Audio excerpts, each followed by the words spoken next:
ദൈവനാമത്തിന് മഹത്വമുണ്ടാകട്ടെ. ഇന്നത്തെ ചിന്തയ്ക്കും ധ്യാനത്തിനുമായി തിരഞ്ഞെടുത്ത തിരുവചന ഭാഗം അപ്പോസ്തല പ്രവൃത്തികൾ 4-ാം അധ്യായം 32-ാമത്തെ വാക്യം. അപ്പോസ്തല പ്രവൃത്തികൾ 4-ാം അധ്യായം 32-ാമത്തെ വാക്യം. വിശ്വസിച്ചവരുടെ കൂട്ടം ഏക ഹൃദയവും ഏക മനസ്സും ഉള്ളവരായിരുന്നു. വിശ്വസിച്ചവരുടെ കൂട്ടം ഏക ഹൃദയവും ഏക മനസ്സും ഉള്ളവരായിരുന്നു. ഇന്നത്തെ ചിന്തയ്ക്കുള്ള തലക്കെട്ടായി കൊടുത്തിരിക്കുന്നത് ക്രിസ്തുവിൻ്റെ സഭ ഉയർത്തെഴുന്നേറ്റ ക്രിസ്തുവുമായിട്ടുള്ള കൂട്ടായ്മയിൽ സന്തോഷിക്കുന്ന സഭയാണ്. ക്രിസ്തുവിൻ്റെ സഭ ഉയർത്തെഴുന്നേറ്റ ക്രിസ്തുവുമായി കൂട്ടായ്മ അനുഭവിക്കുന്ന കൂട്ടം. എന്താണ് ഞാൻ ഇത്രയും സ്പെസിഫിക്കായിട്ട് അത് പറയാൻ കാരണം? സഭ എന്ന് പറയുമ്പോൾ ഇന്ന് സഭകളുടെ നിലവാരങ്ങൾ നമ്മൾ അനുഭവിച്ചുകൊണ്ടിരിക്കുകയാണ്, കണ്ടുകൊണ്ടിരിക്കുകയാണ്. ദൃശ്യമായ സഭകൾ, അതിൽ നിരവധി സഭാ വിഭാഗങ്ങളുണ്ട്. എന്നാൽ സഭ ഒന്നേ ഉള്ളൂ, ക്രിസ്തുവിൻ്റെ സഭ. അത് അദൃശ്യമായതാണ്. യേശു കർത്താവ് പറഞ്ഞു, ഞാൻ എൻ്റെ സഭയെ പണിയും. അപ്പോൾ കർത്താവ് പണിയുന്ന സഭയെ ചേർക്കുവാനാണ് കർത്താവ് രഹസ്യമായി വരുന്നത്. നിരവധി പേരുകളിൽ ഈ ലോകത്തിൽ സഭകൾ, കൂട്ടായ്മകൾ, ശുശ്രൂഷകൾ എല്ലാം നടക്കുന്നുണ്ടെങ്കിലും ഇതിൻ്റെ എല്ലാം പരിസമാപ്തിയിൽ ഇതിൻ്റെ ഉള്ളിലെല്ലാം ഓരോ സഭാ വിഭാഗങ്ങളിലും ശുശ്രൂഷകളിലും അതിനകത്ത് ക്രിസ്തുവിനാൽ പണിയപ്പെടുന്ന ചില വ്യക്തികളുണ്ട്. അവർക്കറിയാം ഞാൻ ക്രിസ്തുവിൻ്റെ സഭയിലെ അംഗങ്ങളാണ്. അപ്പോൾ ആദിമ സഭ എന്ന് പറയുമ്പോൾ വിശ്വസിച്ചവരുടെ കൂട്ടം എന്നാണ് അതിന് പേര് കൊടുത്തിരിക്കുന്നത്. വിശ്വസിച്ചവരുടെ കൂട്ടം. അപ്പോൾ അതെന്നെ വളരെയധികം ചിന്തിപ്പിച്ചു. എന്ത് വിശ്വസിച്ചവരുടെ കൂട്ടം? യേശു വാസ്തവമായി ക്രിസ്തുവാണ്. അതായത് ദൈവരൂപത്തിലിരിക്കെ ദൈവരൂപത്തെ വെടിഞ്ഞ് മനുഷ്യ സാദൃശ്യത്തിലായി മാനവരാശിയുടെ പാപപരിഹാര ബലിയായി മരിച്ചു ഉയർത്തെഴുന്നേറ്റവൻ. അവിടുന്ന് എൻ്റെ പാപങ്ങൾക്ക് പരിഹാരം വരുത്തിയിരിക്കുന്നു. അങ്ങനെ വിശ്വസിച്ചവരാണ്. ആ വിശ്വാസത്തിലെ ഏറ്റവും പ്രധാനപ്പെട്ട ഒരു ഘടകമായിരുന്നു മാനസാന്തരം. പെന്തക്കോസ്ത് നാളിലാണ് സഭ രൂപപ്പെടുന്നത്, ക്രിസ്തുവിൻ്റെ സഭ രൂപപ്പെടുന്നത്. പെന്തക്കോസ്ത് പെരുന്നാൾ ആഘോഷിക്കാൻ കടന്നു വന്ന ഭക്തിയുള്ള ഏകദേശം 3000 പുരുഷന്മാർ മർക്കോസിന്റെ മാളിക മുറിയിൽ പരിശുദ്ധാത്മാവിന്റെ പകർച്ച മൂലമുണ്ടായ ശബ്ദമെല്ലാം കേട്ടിട്ട് അവർ വന്ന് ഇതെന്തായിത്തീരും? ഇവിടെ നേതൃത്വം വഹിക്കുന്ന ആരാണ്?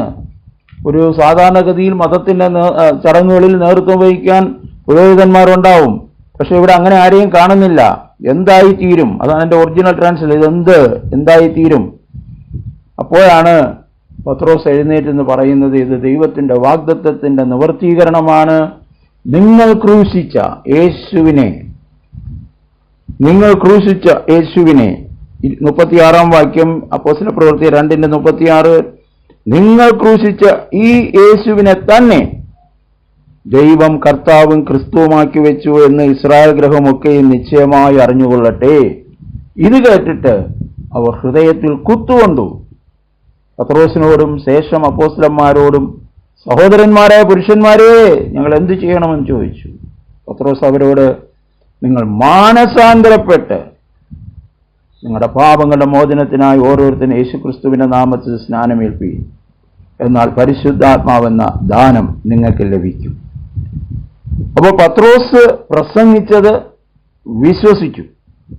അവിടെയും നമ്മൾ 44-ാമത്തെ വാക്യം മുതൽ കാണുന്നത്, വിശ്വസിച്ചവർ എല്ലാവരും ഒരുമിച്ചിരുന്നു സകലവും പൊതുവകയെന്നെണ്ണുകയും ജന്മഭൂമികളും വസ്തുവകളും വിറ്റ് അവനവൻ ആവശ്യമുള്ളതുപോലെ എല്ലാവർക്കും പങ്കിടുകയും ഒരുമനപ്പെട്ട് ദിനം പ്രതി ദേവാലയത്തിൽ കൂടി വരികയും വീട്ടിൽ അപ്പം നുറുക്കുകയും ഹൃദയപരമാർത്ഥതയും പൂണ്ട് ഉല്ലാസവും ഹൃദയപരമാർത്ഥതയും പൂണ്ട് ഭക്ഷണം കഴിക്കുകയും ദൈവത്തെ സ്തുതിക്കുകയും സകല ജനത്തിൻ്റെയും കൃപ അനുഭവിക്കുകയും ചെയ്തു. കർത്താവ് രക്ഷിക്കപ്പെടുന്നവരെ ദിനം പ്രതി സഭയോട് ചേർത്തുകൊണ്ടിരുന്നു. കർത്താവ് രക്ഷിക്കപ്പെടുന്നവരെ ദിനം പ്രതി സഭയോട് ചേർത്തുകൊണ്ടിരുന്നു. അപ്പോൾ യേശു കർത്താവിനെ എൻ്റെ രക്ഷകനും കർത്താവുമാണ് എന്ന് ഹൃദയപൂർവ്വം വിശ്വസിച്ചവരെ കർത്താവ് തൻ്റെ സഭയോട് ചേർത്തുകൊണ്ടിരുന്നു എന്നാണ് ഇവിടെ രേഖപ്പെടുത്തിയിരിക്കുന്നത്. അപ്പോൾ മാനസാന്തരം വലിയൊരു ഘടകമാണ്. അത് കാലക്രമേണ ഈ മാനസാന്തരത്തിന് പകരം വിശ്വാസത്തിന് അമിത പ്രാധാന്യം നൽകി. നമുക്കറിയാം, ഉയർത്തെഴുന്നേറ്റ കർത്താവ് 60 വർഷങ്ങൾക്ക് ശേഷം യോഹന്നാൻ അപ്പോസ്തലന് പ്രത്യക്ഷനാകുമ്പോൾ, താൻ പത്മോസ് ദ്വീപിലാണ് തന്നെ പ്രത്യക്ഷനാകുമ്പോൾ തൻ്റെ ആളത്വത്തെക്കുറിച്ച് എഴുതുവാനും അന്നത്തെ 7 സഭകളുടെ ആത്മീക നിലവാരത്തെക്കുറിച്ച് സഭയുടെ ശുശ്രൂഷകന് മുന്നറിയിപ്പുകൾ കൊടുക്കുവാനും ഭാവിയിൽ നടക്കേണ്ടുന്ന കാര്യങ്ങൾ എഴുതുവാനുമായിട്ട് പറയുകയാണ്. അതാണ് പുതിയ നിയമത്തിലെ ഏക പ്രവചന പുസ്തകമായ വെളിപ്പാട് പുസ്തകം. അവിടെ 7 സഭകളോട് സംസാരിക്കുമ്പോൾ 5 സഭകളോടും പറയുന്നത് മാനസാന്തരപ്പെടുക എന്നാണ്. അവരെല്ലാവരും വിശ്വാസികളാണ്, ആരാധിക്കുന്നവരാണ്, ഇന്നത്തെ ഭാഷയെ പറഞ്ഞാൽ സ്നാനപ്പെട്ടവരാണ്, കർത്തൃമേശ സ്വീകരിക്കുന്നവരാണ്. അപ്പോൾ അതൊന്നും അല്ല അവിടുത്തെ പ്രാധാന്യം. നിന്റെ ആരാധന ശരിയായില്ല, നീ ഹാള് വെച്ചത് ശരിയായില്ല, അതൊന്നും അല്ല അവിടുത്തെ പ്രശ്നങ്ങൾ. പള്ളിയുടെ വലിപ്പം ശരിയല്ല, അവിടുത്തെ ബെഞ്ച് ശരിയല്ല, അതൊന്നും കർത്താവ് പറയുന്നില്ല. മാനസാന്തരപ്പെടുക, ഏതിൽ നിന്ന് വീണുവെന്നോർത്ത് മാനസാന്തരപ്പെടുക. അതുപോലെ ജീവനുണ്ടെന്ന് പേരേ ഉള്ളൂ, മരിച്ചവനായിരിക്കുന്നു, മാനസാന്തരപ്പെടുക. ദൈവത്തിന്റെ പ്രാധാന്യം നൽകാതെ പ്രവചിക്കുന്നവർക്ക്, ദുർനടപ്പുകാരായ ജീവിക്കുകയും പ്രവചിക്കുകയും ചെയ്യുന്നവർക്ക് നീ അവസരം കൊടുക്കുന്നു. മാത്രമല്ല, നീ ധനവാൻ, സമ്പന്നൻ എന്നെല്ലാം നീ പറയുന്നു, പക്ഷെ നീ വാസ്തവത്തിൽ നീ അരിഷ്ടനാണ്, നിർഭാഗ്യവാനാണ്, ദരിദ്രനാണ്, കുരുടനാണ് എന്ന് നീ അറിയുന്നില്ല. മാനസാന്തരപ്പെടുക, മാനസാന്തരപ്പെടുക. ഇന്നും സഭയുടെ ആവശ്യം എന്ന് പറയുന്നത് മാനസാന്തരമാണ്. ദൃശ്യമായ സഭകളിൽ സംഭവിക്കേണ്ടത് മാനസാന്തരമാണ്. അത് പറയാൻ പലരും മടിക്കുന്നു. വിശ്വാസം മതിയെന്നാണ് പലരും വിചാരിക്കുന്നത്. പക്ഷേ വിശ്വാസത്തിൻ്റെ അടയാളം, ഞാൻ അങ്ങനെ പറയുവാൻ ഉദ്ദേശിക്കുകയാണ്. അടയാളം എന്താണ്? അടയാളം ഏക ഹൃദയവും ഏക മനസ്സും. അതാണ് പറയാനുണ്ടായിരുന്ന, ആദിമസഭയ്ക്ക് പറയാനുണ്ടായിരുന്ന അടയാളം. യേശു കർത്താവിനെ, എൻ്റെ പാപങ്ങൾക്ക് പരിഹാരമായി മരിച്ചു ഉയർത്തെഴുന്നേറ്റ ക്രിസ്തു, ഞാനത് ഹൃദയപൂർവ്വം വിശ്വസിച്ചു എന്ന് പറയുന്നവരുടെ അടയാളം അവർ ഏക മനസ്സും ഏക ഹൃദയവും ഉള്ളവരായിരുന്നു. അപ്പോസ്തലപ്രവൃത്തി 2 വായിച്ചു, ഉല്ലാസവും ഹൃദയപരമാർത്ഥതയും ഉള്ളവരായി ഒരുമനപ്പെട്ട് ദേവാലയത്തിൽ അവർ ഒരുമിച്ച് കൂടുമായിരുന്നു. ഒരു മനസ്സ്, ഒരു ഹൃദയം, ഉല്ലാസം, ഹൃദയപരമാർത്ഥത, ഇതില്ല എങ്കിൽ കാര്യമായ കുഴപ്പമുണ്ട്. മാനസാന്തരപ്പെട്ടേ മതിയാകത്തുള്ളൂ. ഉയർത്തെഴുന്നേറ്റ കർത്താവുമായി ബന്ധമുള്ള, അനുഭവബന്ധമുള്ള കൂട്ടായ്മയാണ് യഥാർത്ഥ സഭ എന്ന് തിരിച്ചറിയണം. ഇവിടെ എന്തുകൊണ്ട് ഏക ഹൃദയവും ഏക മനസ്സും എന്ന പദപ്രയോഗം വന്നിരിക്കുന്നു? വിശ്വസിച്ചവരുടെ കൂട്ടം, ഞാനതിന് കൂട്ടായ്മ എന്ന് പറയട്ടെ, വിശ്വസിച്ചവരുടെ കൂട്ടായ്മ ഏക ഹൃദയവും ഏക മനസ്സുമുള്ളവരായിരുന്നു. കാരണം പാപരോഗം അത് ബാധിക്കുന്നത് ഹൃദയത്തെയും മനസ്സിനെയുമാണ്. നമുക്കറിയാം, യേശു കർത്താവ് തൻ്റെ 3.5 വർഷക്കാലത്തെ ശുശ്രൂഷയിൽ സകല ശാരീരികവും ആയിട്ടുള്ള രോഗങ്ങളെ യേശു സൗഖ്യമാക്കി. യേശു തൊട്ടവരും വിടുതൽ പ്രാപിച്ചു. കുരുടർ, ചെകിടർ, മുടന്തർ, ഭൂതബാധിതർ, ഇവർക്കെല്ലാം വിടുതൽ കിട്ടി. സകലവിധ ദീനക്കാരെയും കർത്താവ് സൗഖ്യമാക്കി. എന്നാൽ മനുഷ്യന്റെ സാക്ഷാൽ രോഗം എന്ന് പറയുന്നത് അതിക്രമങ്ങളാലും അകൃത്യങ്ങളാലും മനുഷ്യൻ ജീവിക്കുന്നു. അതിക്രമം, അകൃത്യങ്ങൾ, ചെയ്യാൻ പാടില്ലാത്ത ചെയ്യുന്നു, ക്രമം വിട്ട് ജീവിക്കുന്നു. അപ്പോൾ അതാണ് പാപത്തിന്റെ ലക്ഷണം. അതുകൊണ്ടാണ് യെശയ്യാ പ്രവാചകൻ യേശു കർത്താവിന്റെ ക്രൂശ് മരണത്തെക്കുറിച്ച് പ്രവചിച്ചിരിക്കുന്ന ഭാഗത്തിൽ എഴുതിയിരിക്കുന്നത്. യെശയ്യാ പ്രവചനം 53-ാം അധ്യായം 4-5 വാക്യങ്ങളിൽ നമ്മളിങ്ങനെ വായിക്കുന്നു. സാക്ഷാൽ നമ്മുടെ രോഗങ്ങളെ അവൻ വഹിച്ചു. സാക്ഷാൽ നമ്മുടെ രോഗങ്ങളെ അവൻ വഹിച്ചു. എന്താണ് ആ സാക്ഷാൽ രോഗം? കർത്താവ് തന്റെ ശരീരത്തിൽ വഹിച്ച രോഗം, അതെ, മനുഷ്യന്റെ പാപരോഗമാണ്. അവൻ നമ്മുടെ പാപസംബന്ധമായി മരിച്ചു. നാം പാപസംബന്ധമായി മരിക്കേണ്ടതിന് അവിടുന്ന് തന്റെ ശരീരത്തിൽ നമ്മുടെ പാപങ്ങളെ വഹിച്ചുകൊണ്ട് ക്രൂശിന്മേൽ കയറി. അവന്റെ അടിപ്പിണരാൽ സൗഖ്യം വന്നിരിക്കുന്നു. അപ്പൊ സാക്ഷാൽ രോഗം പാപരോഗമാണ്. ശരീരത്തിന്റെ രോഗത്തിന് ഭൂമിയിൽ അല്ലാതെയും ചികിത്സകളുണ്ട്. ആശുപത്രി പോയി ചികിത്സിക്കാം. യേശുവിന്റെ കാലത്തും നമ്മളവിടെ വായിച്ചിട്ടുണ്ട്, വൈദ്യന്മാരാൽ ഏറിയ കാലം വൈദ്യന്മാരാൽ ചികിത്സിക്കപ്പെട്ടു. വളരെയധികം കാശ് ചെലവാക്കി, സുഖം വന്നില്ല. യേശു തൊട്ടു, അതെ, ഉടനെ സൗഖ്യമാക്കി.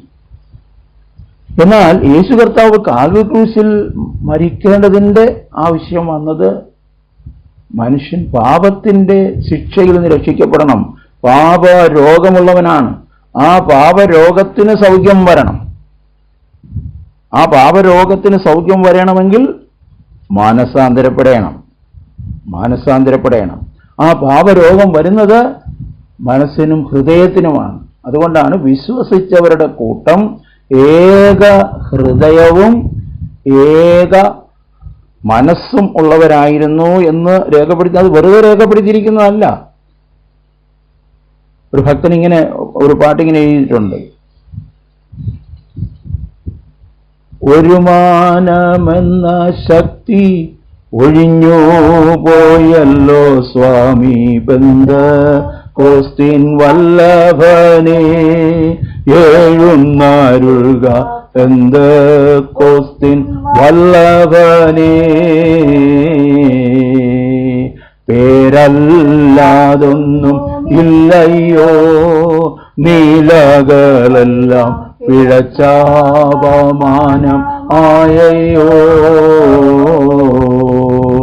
ഓരോ മനസ്സുകളും ഓരോ നില തിരിഞ്ഞു, ഓരോ മനസ്സുകളും ഓരോ നില തിരിഞ്ഞു.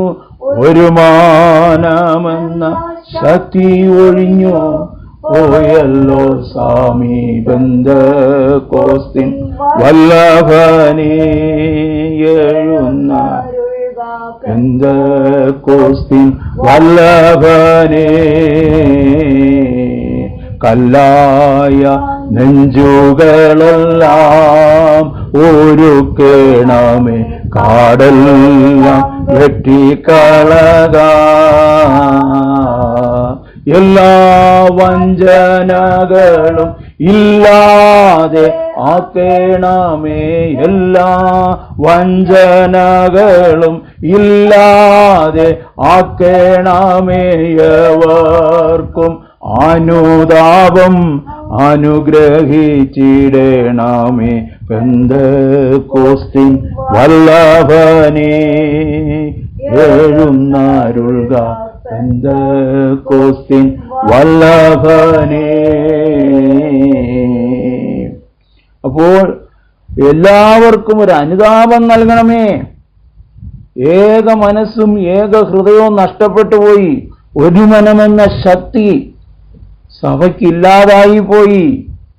ക്രിസ്തുവിന്റെ സഭ ഒരു മനസ്സുള്ളവരും ഒരേ ഹൃദയമുള്ളവരും ഒരേ ഭാവം, ഒരേ സ്നേഹം, ഒരേ ലക്ഷ്യമുള്ളവരായിരിക്കണമെന്നാണ് തിരുവചനം പറയുന്നത്. നമുക്കറിയാം, ക്രിസ്തീയ സഭയ്ക്ക് ആദ്യമായി ലഭിച്ച റിട്ടൺ ലെറ്ററാണ് യാക്കോബിന്റെ ലേഖനം. യാക്കോബിന്റെ ലേഖനത്തിൽ യാക്കോബ് പറയുന്നത് ശ്രദ്ധിക്കുക. യാക്കോബിന്റെ ലേഖനം 4-ാം അധ്യായം അതിന്റെ 8-ാം വാക്യം, ദൈവത്തോട് അടുത്തു ചെല്ലുവീൻ, എന്നാൽ അവൻ നിങ്ങളോട് അടുത്തു വരും. ദൈവത്തോട് അടുത്തു ചെല്ലുവിൻ, എന്നാൽ അവൻ നിങ്ങളോട് അടുത്തു വരും. പാപികളെ, കൈകളെ വെടിപ്പാക്കുവിൻ. ഇരുമനസ്സുള്ളവരെ, ഹൃദയങ്ങളെ ശുദ്ധീകരിപ്പീൻ. സങ്കടപ്പെട്ട് ദുഃഖിച്ച് കരവിൻ. നിങ്ങളുടെ ചിരി ദുഃഖമായും സന്തോഷം വിഷാദമായും തീരട്ടെ. കർത്താവിന്റെ സന്നിധിയിൽ താഴുവിൻ, എന്നാൽ അവൻ നിങ്ങളെ ഉയർത്തും. അപ്പോൾ ഒരു മനമെന്ന ശക്തി നമ്മുടെ സഭയിൽ, നമ്മുടെ ഭവനത്തിൽ വിശ്വസിക്കുന്നവർ എന്ന് പറയുന്നവരുടെ കൂട്ടായ്മയിൽ ഇല്ലെങ്കിൽ സങ്കടപ്പെട്ട് ദുഃഖിച്ച് കരയാനാണ് തിരുവചനം പറയുന്നത്. നമ്മുടെ ചിരികൾ ദുഃഖമായി മാറണം, സന്തോഷം വിഷാദമായി മാറണം. കാരണം ഇരുമനസ്സുള്ളിടത്ത് പിശാചിന് പ്രവർത്തിപ്പാൻ വളരെ സാധ്യതയുണ്ട്. മറ്റൊരു തരത്തിൽ പറഞ്ഞാൽ, ആ ലേഖനം എഴുതി തുടങ്ങുമ്പോൾ തന്നെ അപ്പോസ്തലൻ പറയുന്നുണ്ട്, 1-ാം അധ്യായം യാക്കോബ് 1:8, യാക്കോബ് 1:8, ഇരുമനസ്സുള്ള മനുഷ്യൻ തന്റെ വഴികളിലൊക്കെയും അസ്ഥിരനാകുന്നു. ഒരു ഉറപ്പില്ലാത്തവനാണ്, ഡബിൾ മൈൻഡഡ് ആണ്. ഇത് വലിയ അപകടം ചെയ്യും, അത് വലിയ അപകടം ചെയ്യും. ഇരുമനസ്സ് സ്ഥിരതയുള്ളവനായിരിക്കത്തില്ല. വിശാല വഴിയിലും ഇടിഞ്ഞ വഴിയിലും മാറി മാറി നടക്കും.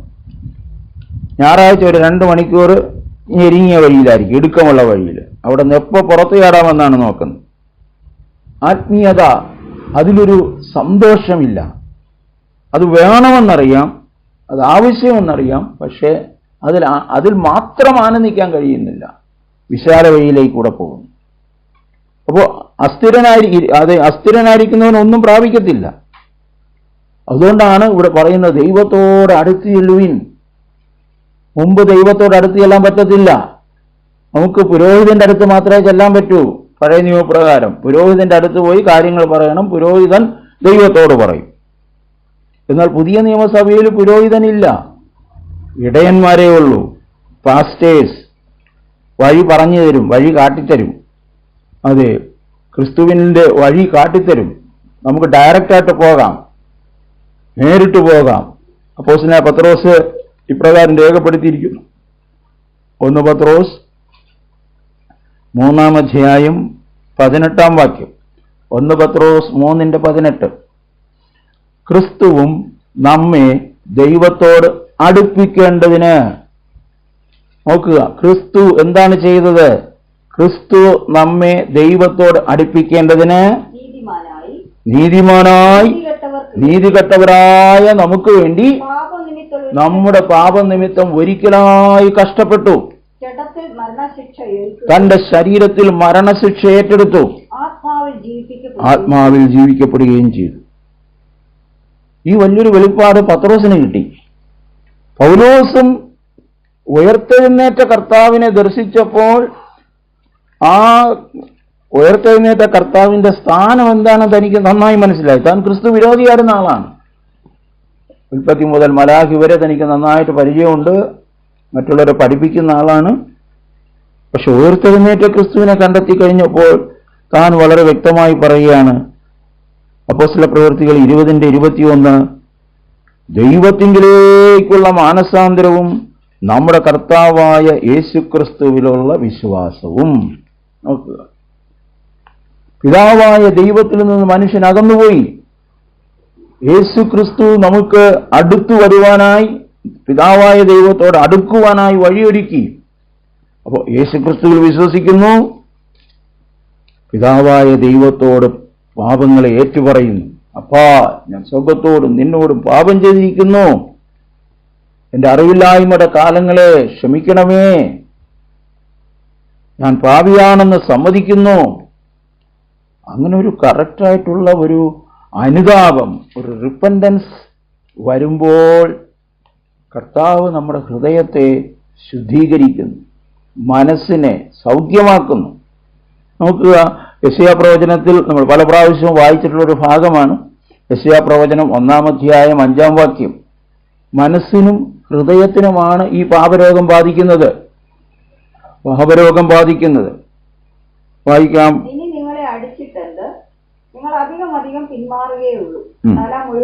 തല മുഴുവനും ദീനവും ഹൃദയം മുഴുവനും രോഗവും പിടിച്ചിരിക്കുന്നു. തല, ഹൃദയം, അന്നത്തെ കാഴ്ചപ്പാടിൽ അങ്ങനെയാണ്.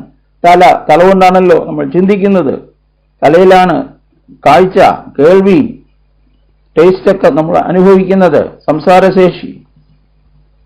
ഇതെല്ലാം ഇന്ന് വ്യത്യസ്തമായി, ചിന്തിക്കാൻ പാടില്ലാത്ത രീതിയിൽ ചിന്തിക്കുന്നു, കാണാൻ പാടില്ലാത്ത പലതും കാണുന്നു, കേൾക്കാൻ പാടില്ലാത്ത പലതും കേൾക്കുന്നു, പറയാൻ പാടില്ലാത്ത പലതും പറഞ്ഞു.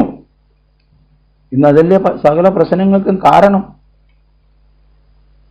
ക്രിസ്ത്യാനികളുടെ ഭവനങ്ങളിൽ പോലും, വിശ്വസിക്കുന്നവർ എന്ന് പറയുന്നവരുടെ ഭവനങ്ങളിൽ പോലും സംസാരങ്ങൾ ശരിയാകുന്നില്ല, ചിന്ത ശരിയാകുന്നില്ല. കാരണം രോഗം പിടിച്ചിരിക്കുക, പാപരോഗം. തല മുഴുവനും ദീനം, ഹൃദയം മുഴുവനും രോഗം. ഹൃദയം മനസാക്ഷി കല്ലുപോലിരിക്കുന്നു, മനസാക്ഷി ദുർമനസാക്ഷിയായിരിക്കുന്നു. ഇതൊക്കെ വേദപുസ്തക ഭാഷയാണ്. നമ്മൾ പല പ്രാവശ്യം ആ ഭാഗങ്ങൾ ചിന്തിച്ചിട്ടുള്ളത് കൊണ്ടാണ് ഞാനിങ്ങനെ പറഞ്ഞു മാത്രം പോകുന്നത്. അപ്പോൾ ആദിമസഭയെക്കുറിച്ച് പരിശുദ്ധാത്മാവ് ലൂക്കോസിലൂടെ എഴുതുമ്പോൾ അവരെക്കുറിച്ച് പറയാനുള്ള പ്രത്യേകത, ഏക മനസ്സും ഏക ഹൃദയമുള്ളവർ,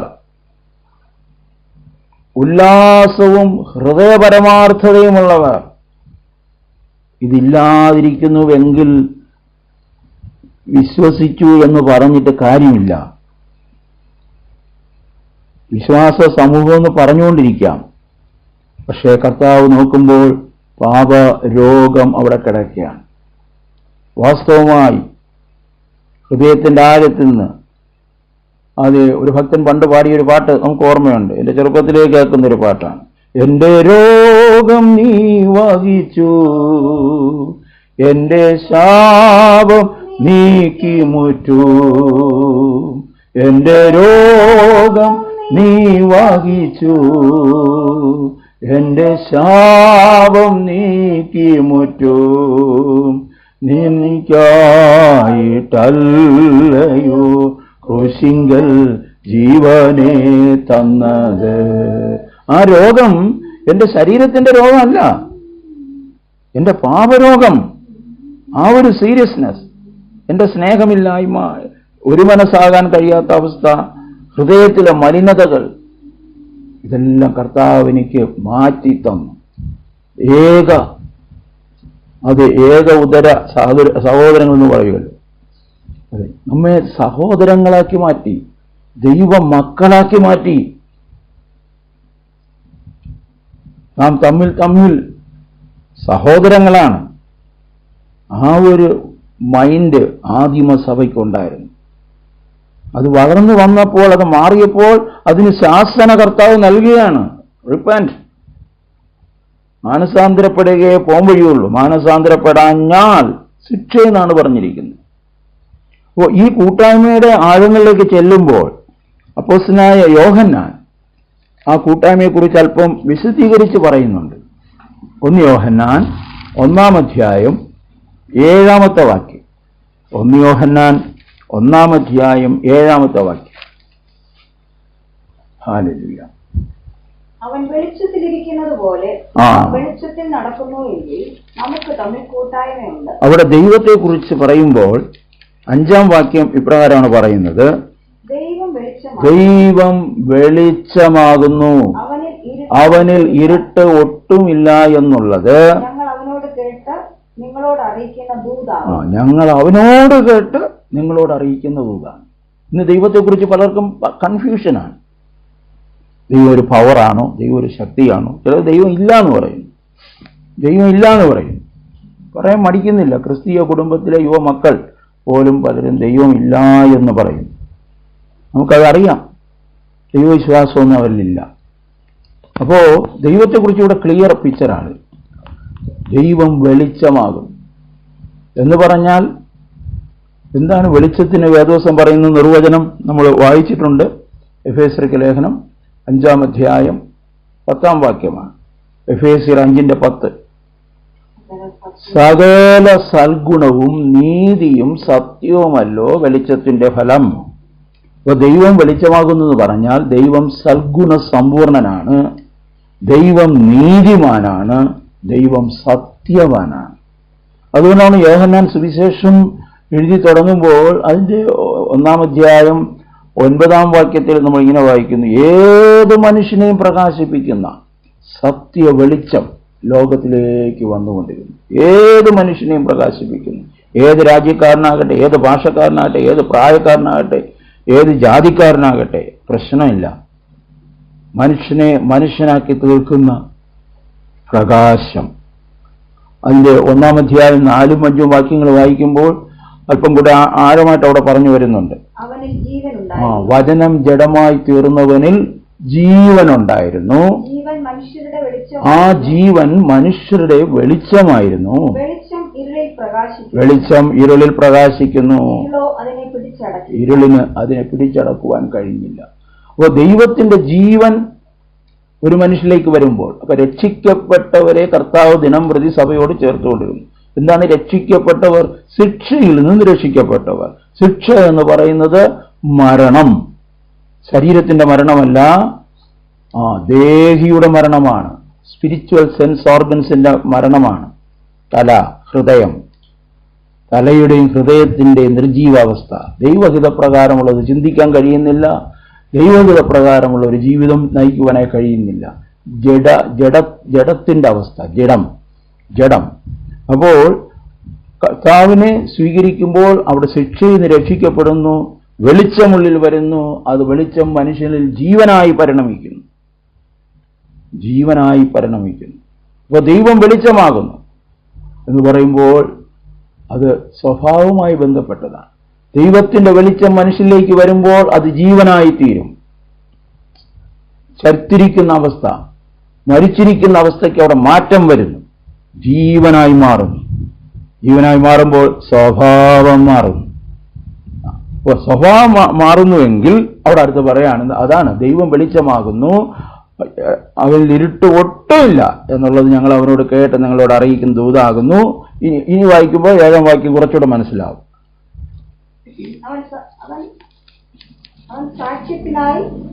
ഒന്ന് യോഹന്നാൻ 1-ാം അധ്യായം 7-ാം വാക്യം.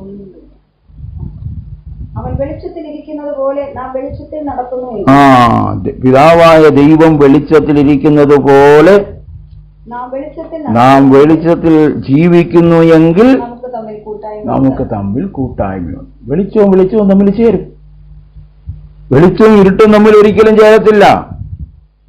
അപ്പോൾ കർത്താവ് ഒരു വ്യക്തിയുടെ ജീവിതത്തിൽ വരുമ്പോൾ ഹൃദയത്തിന് മാറ്റം വരുന്നു, മനസ്സിന് മാറ്റം വരുന്നു. അപ്പോൾ തമ്മിൽ ആ ദൈവ സ്നേഹത്താലുള്ള ഒരു ഐക്യത അവിടെ വരുന്നു. ഇന്ന് ആ മാറ്റങ്ങളൊന്നും കാര്യമായി കാണുന്നില്ല എന്നുള്ളതാണ് ദയനീയമായ അവസ്ഥ. അതുകൊണ്ട് തന്നെ യോഹന്നാൻ തന്റെ ലേഖനത്തിൽ പറയുമ്പോൾ, വീണ്ടും താഴോട്ട് ലേഖനത്തിന്റെ ചില ഭാഗങ്ങൾ വായിച്ചു വരുമ്പോൾ അവിടെ പറയുന്നൊരു കാര്യമുണ്ട്. 2-ാം അധ്യായം 9-ഉം 10-ഉം വാക്യങ്ങൾ. ഞാൻ വെളിച്ചത്തിലിരിക്കുന്നു എന്ന് പറയുകയും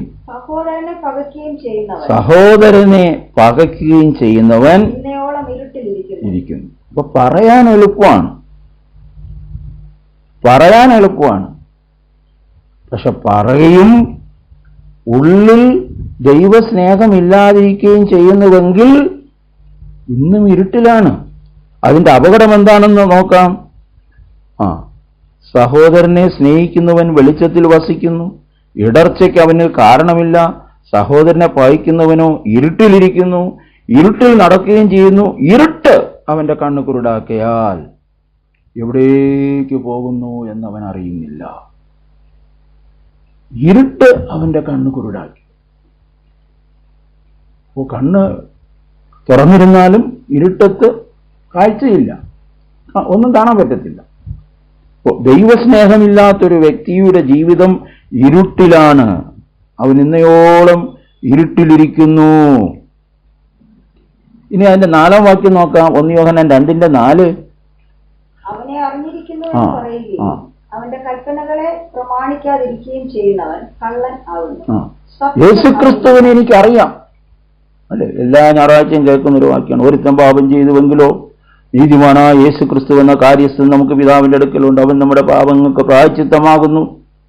നമ്മുടേതിന് മാത്രമല്ല, സർവ്വലോകത്തിന്റെയും പാപത്തിന് തന്നെ. എല്ലാ ഞായറാഴ്ചയും വായിച്ച് കേൾക്കുന്നതാണ്. അതിന്റെ തൊട്ടുതാഴെ ഈ കാര്യം പറയുന്നത്, അവന്റെ കൽപ്പനകളെ പ്രമാണിക്കുന്നുവെങ്കിൽ നാം അവനെ അറിഞ്ഞിരിക്കുന്നു എന്ന് അതിനാൽ അറിയുന്നു. പ്രമാണിക്കുന്നു എങ്കിൽ അല്ല, അവനെ അറിഞ്ഞിരിക്കുന്നു എന്ന് പറയുകയും അവന്റെ കൽപ്പനകളെ പ്രമാണിക്കാതിരിക്കുകയും ചെയ്യുന്നവൻ കള്ളനാകുന്നു, സത്യം അവനിൽ ഇല്ല.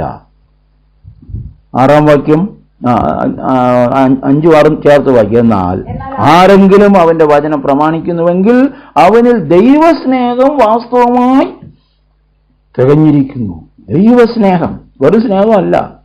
നാം അവനിൽ ഇരിക്കുന്നു എന്ന് ഇതിനാൽ അറിയാം. അവനിൽ വസിക്കുന്നു എന്ന് പറയുന്നവൻ അവൻ ജീവിക്കുന്നത് പോലെ ജീവിക്കേണ്ടതാകും. അപ്പോൾ സഭ, ക്രിസ്തുവിന്റെ സഭ എന്ന് പറയുന്നത് ഉയർത്തെഴുന്നേറ്റ ക്രിസ്തുവിനെ അനുഭവിച്ചറിയുന്ന കൂട്ടമാണ്. ആ ദൈവത്തിന്റെ സ്നേഹം അനുഭവിച്ചറിയുന്നവരാണ് യഥാർത്ഥ ക്രിസ്തുവിന്റെ സഭയിലെ അംഗങ്ങൾ, ക്രിസ്തുവിന്റെ യഥാർത്ഥ സഭയിലെ അംഗങ്ങൾ. അവർ ഏത് കൂട്ടായ്മയിൽ പോകട്ടെ, ഏത് ശുശ്രൂഷവുമായി ബന്ധപ്പെട്ടവരായിരിക്കട്ടെ, പക്ഷേ ദൈവമക്കളുമായിട്ടുള്ള അവരുടെ സ്നേഹം, അവരുടെ കരുതൽ, അവരുടെ പങ്കുവയ്ക്കൽ, അതാണ് അവർ ആരാണെന്ന് വെളിപ്പെടുത്തുന്നത്. അപ്പോസ്തലനായ പൗലോസ് ഇപ്രകാരം രേഖപ്പെടുത്തിയിരിക്കുന്നു. 1 കൊരിന്ത്യർ 1-ാം അധ്യായം 9-ാം വാക്യം. 1 കൊരിന്ത്യർ 1:9.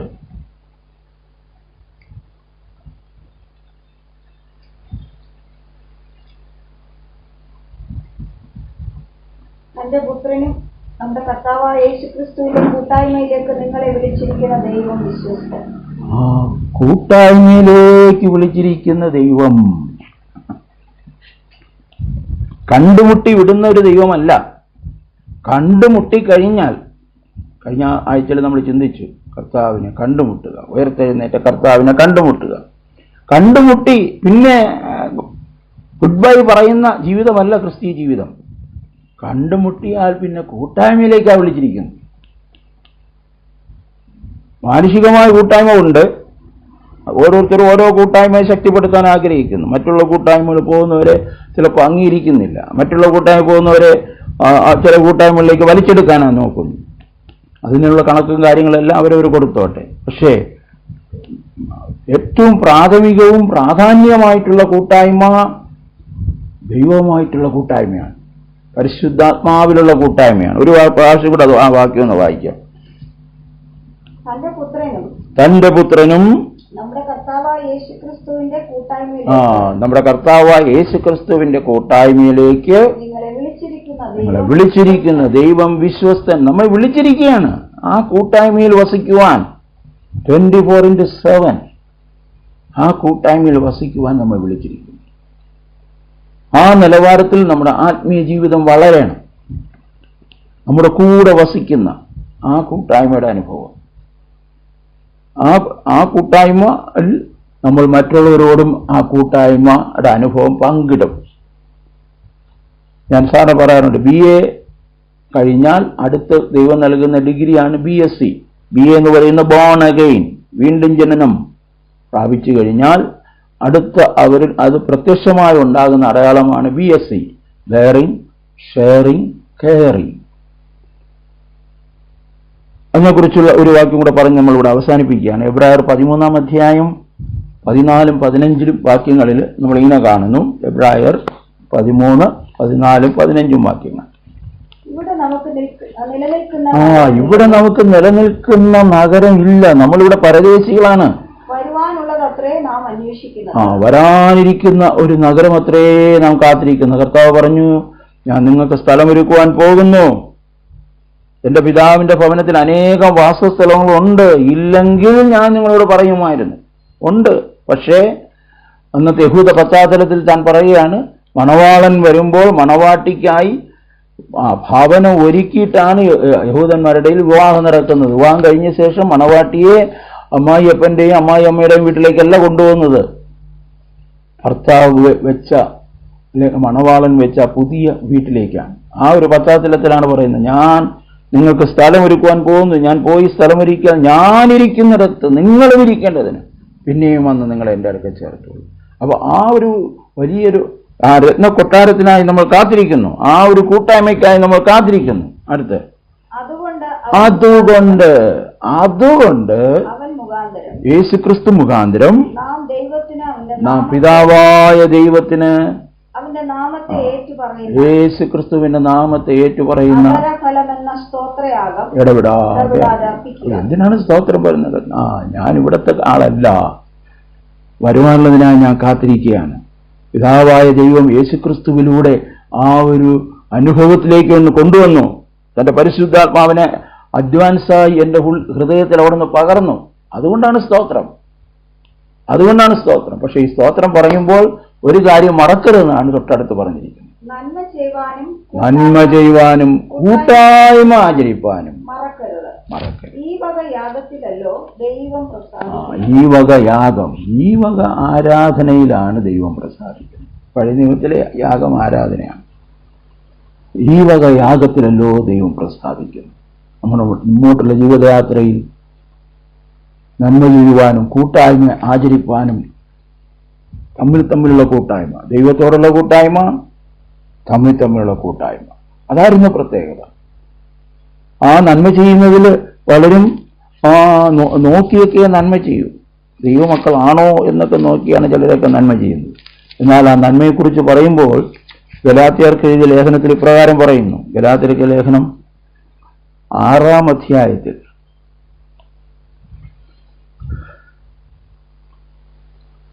9-ാം വാക്യം, നന്മ ചെയ്യുകയിൽ നാം മടുത്തു പോകരുത്. തളർന്നു പോകാൻ ഞാൻ തക്ക സമയത്ത് കൊയ്യും. അവസരം കിട്ടും പോലെ എല്ലാവർക്കും, വിശേഷാൽ സഹവിശ്വാസികൾക്കും നന്മ ചെയ്യുക. എല്ലാവർക്കും നന്മ ചെയ്യണം. ദൈവം സകല ജഡത്തിൻ്റെയും ദൈവമാണ്. കഴിഞ്ഞ ദിവസം ഒരു അക്രൈസ്തവ ഭവനത്തിൽ പോയി അവരുടെ മരണമായ ബന്ധത്തിൽ പോയി പ്രാർത്ഥിച്ചു. അപ്പൊ പിന്നീട് പറയാണ്, സാറേ വന്ന് പ്രാർത്ഥിച്ച് ഞങ്ങൾക്ക് ഭയങ്കര ഒരു ആശ്വാസമായി. ദൈവം സകല ജഡത്തിൻ്റെയും ദൈവമാണ്. നമുക്ക് ആരെയും വിധിക്കാൻ പറ്റത്തില്ല. ദൈവം നീതിയോടും ന്യായത്തോടും കൂടെ ജാതികളെ വിധിക്കുന്നു എന്നാണ് തിരുവചനം പറയുന്നത്. അപ്പോൾ ചിലപ്പോൾ ആ പ്രാർത്ഥനയിലൂടെ അവിടെ പോയൊരു 4 വരി പാടിയതിലൂടെ ആയിരിക്കാം ദൈവം അവരോട് ഇടപെടുന്നത്. അപ്പോൾ വിലാപഭവനത്തിലേക്ക് പോകുക, അല്ലേ, സന്തോഷമുള്ള ഭവനത്തിലേക്ക് പോകുന്നതിനേക്കാൾ വിലാപഭവനത്തിൽ പോകുന്നത് നല്ലത്. അപ്പോൾ കൂട്ടായ്മ, നന്മ, നമ്മുടെ വാക്കുകളിലൂടെ നന്മ എല്ലാവർക്കും, പിന്നെ വിശേഷാൽ സഹവിശ്വാസികൾക്കും ചെയ്യുക. അപ്രകാരം നാം ഉയർത്തെഴുന്നേറ്റ കർത്താവുമായിട്ടുള്ള കൂട്ടായ്മയിലാണ് നമ്മൾ ജീവിക്കുന്നത്. ഭൂമിയിൽ ഏതോ പേരിലൊക്കെ അറിയപ്പെടുന്ന കൂട്ടായ്മകളിൽ നമ്മൾ ആണെങ്കിലും നമ്മുടെ പേഴ്സണൽ റിലേഷൻഷിപ്പ് പറയുന്നത് അത് ഉയർത്തെഴുന്നേറ്റ കർത്താവിൽ പരിശുദ്ധാത്മാവിനുള്ള കൂട്ടായ്മയിലാണ് എന്നുള്ള ഉറപ്പോടെ ജീവിപ്പാൻ ദൈവത്തിൻ്റെ പരിശുദ്ധാത്മാവ് നമ്മെ പ്രാപ്തീകരിക്കട്ടെ, ബലപ്പെടുത്തട്ടെ.